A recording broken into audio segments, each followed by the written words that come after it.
As you may be aware, the Catholic Foundation of the Diocese of Madison has had a St. Teresa Mercy Fund for a few years now. And the point of that fund is to endow money, the proceeds from which will fuel and fund corporal and spiritual works of mercy throughout the diocese. And that effort has been extremely successful. So every year I've been blessed to have a hand in helping to distribute these flow of monies to organizations and activities all throughout the diocese that really live out those gospel values of carrying out the corporal and spiritual works of mercy, which are at the heart of acting out our faith. Mother Teresa in her lifetime never wanted to use her name or have her name used to raise funds. So because of that request, we have changed the name of the fund to the Heart of Mercy Endowment Fund. The purpose remains the same, to fuel corporal and spiritual works of mercy throughout the diocese. But now we have a particular and special focus on the Sacred Heart of Jesus.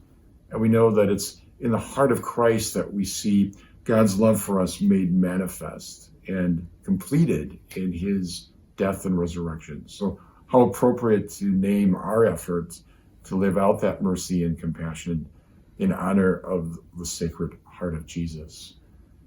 Any donation that you make to the fund becomes part of that permanent legacy that will fuel these gospel works indefinitely for decades and years to come.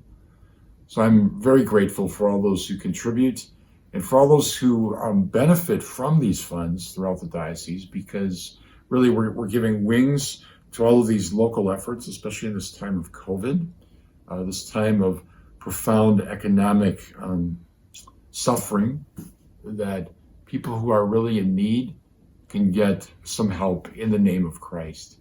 For that, I'm grateful. And this year, we're focusing on St. Margaret Mary as an exemplary saint that manifests the point of our effort. And she was the one who had the visions of the Sacred Heart of Jesus. And in one of those visions, Jesus appeared to her and his whole body was filled with light, and flames issued forth from his crucified wounds. And he said to her, "Behold this heart that has loved men so much." So when we act out Matthew 25, which is, go feed the hungry and visit the sick and console the suffering, that heart of Christ goes with us, and that fire of mercy issues forth from our humble actions. So blessings to everyone who helps with this fund, and we just ask prayers for those who are in need of its efforts.